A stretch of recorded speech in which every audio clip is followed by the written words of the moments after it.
જય માતાજી મિત્રો, રૂબી કિચન કિનમાં તમારું સ્વાગત છે। તો આજે આપણે બનાવીશું એકદમ મવડીમાં મળે એવી જ રૂ જેવી પોચી સુખડી। આ સુખડી ખાવામાં એટલી સરસ લાગે છે કે તમે એકવાર આ મારી રીત પ્રમાણે આ સુખડી બનાવીને સર્વ કરશો તો બધા જ આ સુખડી ખાતા જ રહી જશે। એટલી આપણે સોફ્ટ અને પોચી રૂ જેવી આ સુખડી બનાવીને તૈયાર કરીશું અને નાના બાળકોને વડીલો બધા જ આ સુખડી ખાઈ શકે એવી આપણે આ સુખડીની રેસીપી બનાવીશું। અને જો તમને મારા વિડીયો ગમતા હોય અને હજુ સુધી ચેનલને તમે સબસ્ક્રાઇબ ના કરી હોય તો સબસ્ક્રાઇબ કરવાનું ભૂલતા નહીં અને વિડીયોને એક લાઈક અને વધુમાં વધુ શેર કરજો। તો ચાલો આપણે બનાવીએ એકદમ ખાવામાં મજા પડી જાય એવી ગરમા ગરમ ભૈડેલાની સુખડી। તો સુખડી બનાવવાનું શરૂ કરીએ।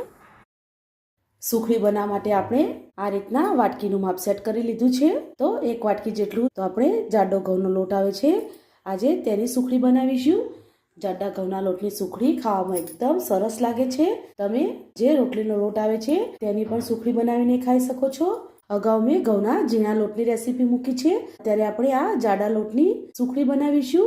આપણે આ રીતના કોઈ પણ કપ કે વાટકીનું માપ સેટ કરી લેવાનું છે। એક વાટકી જેટલું આપણે આ રીતના જાડું ઘઉંનું ભરેલું લીધું છે। એક વાટકી આપણે ગોળ લીધો છે। ગોળ તમે વધારે ઓછો લઈ શકો છો, પણ આ રીતના તમે એકદમ પરફેક્ટ માપથી બનાવશો તો તમારી સુખડી એકદમ સરસ મવડીમાં મળે છે એવી જ બનીને સરસ તૈયાર થશે। અને આપણે ઘી લીધું છે, ઘી આપણે જરૂર પ્રમાણે એડ કરીશું અને એકદમ સરસ આપણી આ સુખડી પોચી બનીને તૈયાર થાય તો આપણે 5 ટેબલ સ્પૂન જેટલું દૂધ લીધું છે। આપણે જાડા ઘઉંના ભરેલાની આ સુખડી બનાવી રહ્યા છીએ એટલે તો ઘણી વખતે બનાવ્યા પછી આ સુખડી છૂટી પડી જતી હોય છે। તો આ રીતના તમે દૂધ નાખી અને સુખડી બનાવશો તો તમારી સુખડી એકદમ સરસ લાંબા સમય સુધી એવી ને એવી રહેશે, ભૂકો નહીં થાય। તો હવે આપણે સુખડી બનાવવાનું શરૂ કરીશું। તો ગેસ ઉપર કઢાઈ ગરમ કરવા માટે મૂકી દીધી છે। જ્યારે પણ સુખડી બનાવો ત્યારે કઢાઈ તમારે થોડી જાડા તળિયા વાળી લેવાની છે। કઢાઈ આપણી સરસ ગરમ થઈ ગઈ છે, તેની અંદર આપણે ઘી એડ કરીશું। ઘી આપણું ગરમ થઈ ગયું છે, તો આપણે તેની અંદર લોટ એડ કરી દઈશું। મીડિયમ ગેસ ઉપર આપણે ભરેલાને સરસ શેકવાનું છે। આપણે જે નોર્મલ રોટલીના લોટની સુખડી બનાવીએ છીએ તે આ રીતના તમે ઘઉંના જાડા લોટ કરતા તે જલ્દી બનીને તૈયાર થઈ જાય છે, પણ તમારે આ રીતના જો ભરેલાની જો સુખડી બનાવી હોય તેને તમારે ઘીની અંદર એકદમ ગોલ્ડન બ્રાઉન કલર આવે ત્યાં સુધી તમારે તેને થવા દેવાનું છે। એકદમ સરસ તમારી પોચી રૂ જેવી, જેને દાંત નથી તેવા બાળકો અને વડીલો પણ ખાઈ શકે એવી આપણે આ જાડા લોટની સુખડી બનાવીને તૈયાર કરીશું। ખૂબ જ સરસ આ સુખડી બનીને તૈયાર થાય છે। તો આપણે વાટકીમાં જેટલું ઘી હતું તે બધું એડ કરી દીધું છે। આ સુખડીની અંદર થોડું ઘી આ રીતના થોડું વધારે હોય તો સુખડી એકદમ સરસ લાગે છે ખાવામાં, એટલે ઘી નાખવામાં તમારે જરાય કંજૂસી નહીં કરવાની। ઘી, ગોળ અને તમારે ભરેલાનું એક જ માપ રાખવાનું, એટલે સુખડી તમારી એકદમ સરસ બનીને તૈયાર થાય। ગેસને એકદમ ધીમો રાખવાનો છે અને ધીમા ગેસ ઉપર જ આપણે આ લોટને શેકવાનો છે, કારણ કે આ લોટ થોડો કકરો હોય છે એટલે શેકાતા વાર લાગે છે। અને તમે ફૂલ ગેસ ઉપર શેકશો તો તે જલ્દી બળી જાય છે અને સુખડી ખાવામાં સારી નથી લાગતી, પણ ધીમા ગેસ ઉપર તમે આ લોટને શેકશો તો લોટ એકદમ સરસ પરફેક્ટ રીતે શેકાશે અને સુખડી ખાવામાં પણ એટલી સરસ લાગે છે। આ રીતના તમારે નાની નાની વાતનું ખાસ ધ્યાન રાખવાનું। ઘણી બધી જગ્યાએ આ રીતના જાડા લોટની સુખડી મળતી હોય છે અને તે સુખડી ખાવામાં એકદમ સરસ લાગે છે, પણ જ્યારે આપણે ઘરે બનાવીએ છીએ ત્યારે સુખડી તો આપણી બની જાય છે, પણ જ્યારે આપણે થાળીની અંદર પાથરીએ છીએ ત્યારે તે પીસ પડતી વખતે છૂટી પડી જાય છે। આ મારી રીત પ્રમાણે સુખડી બનાવશો તો તમારી સુખડીના પર એકદમ સરસ ઢેપલા પડશે અને સુખડી તમારી લાંબા સમય સુધી એવી નેવી રહેશે અને તમે કોઈ પણ મુસાફરીમાં જતા હોય તો પણ તમે આ સુખડીને લઈ જઈ શકો છો। ભગવાનના પ્રસાદમાં પણ તમે આ સુખડીને ધરાવી શકો છો। ખૂબ જ ટેસ્ટી અને સોફ્ટ આ સુખડી બનીને તૈયાર થાય છે અને ફક્ત આ સુખડી 10 જ મિનિટમાં બનીને તૈયાર થઈ જાય છે। લોટ શેકાશે એટલે તેની એકદમ સરસ સુગંધ આવશે અને લોટ એકદમ સરસ હળવો થઈ જશે, એટલે સમજી લેવાનું કે તમારો લોટ એકદમ સરસ શેકાઈ ગયો છે। તમારે વધારે તેને બ્રાઉન નથી કરી દેવાનું, આછો બ્રાઉન થાય એટલો જ લોટને શેકવાનો છે। તો લોટનો કલર આ રીતના થોડો આછો બ્રાઉન કલર થઈ જવા આવ્યો છે। હવે આપણે તેની અંદર દૂધ એડ કરીશું। તો આપણે થોડું થોડું કરીને દૂધ એડ કરવાનું છે।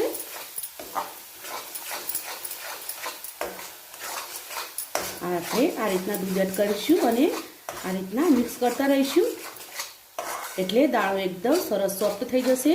ફરીથી આપણે થોડું દૂધ એડ કરીશું અને મિક્સ કરીશું. ફરીથી આપણે બધું દૂધને એડ કરી દઈશું અને મિક્સ કરી લઈશું.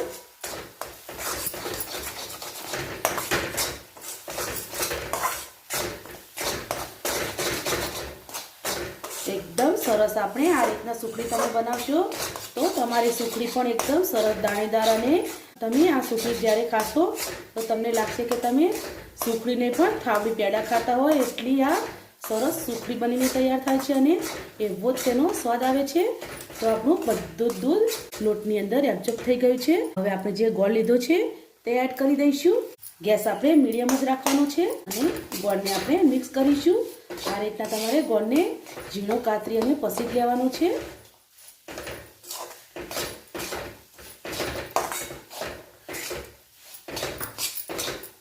જેમ જેમ ગોળ મેલ્ટ થશે તેમ તેમ મિશ્રણ એકદમ થોડું ઢીલું થશે.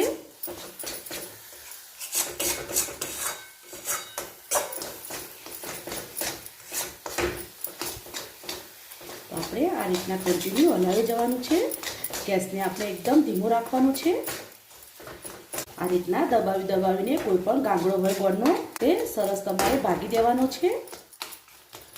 ગોળ એકદમ સરસ મેલ્ટ થઈ ગયો છે અને સાઈડમાં તમે જોઈ શકો છો ઘી પણ છૂટું પડી ગયું છે.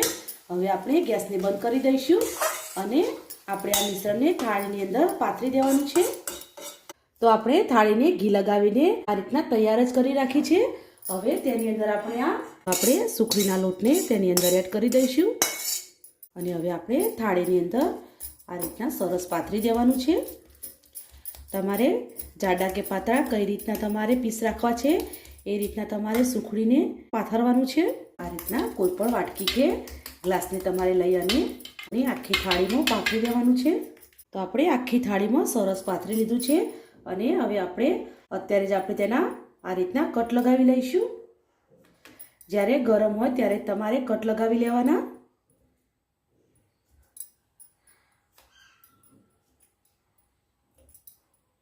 તો આપણે આ રીતના તેની ઉપર કટ લગાવી લીધા છે. તમે આ રીતના જો ગરમા ગરમ ખાવી હોય તો તમે આ રીતના ખાઈ શકો છો અને ગરમા ગરમ સુખડી ખાવામાં એકદમ સરસ લાગે છે. પણ આપણે પીસ પાડવાના છે તો આપણે થોડીક વાર માટે ઠંડી થવા દઈશું અને પછી તેને આપણે પીસ કરીશું. તો 10 મિનિટ આપણે સુખડીને ઠંડી થવા દીધી છે. હવે આપણે એક પીસ કાઢીશું. તો આપણે એક પીસને કાઢી લીધો છે. એકદમ સરસ આપણી આ સુખડી બનીને તૈયાર થઈ છે.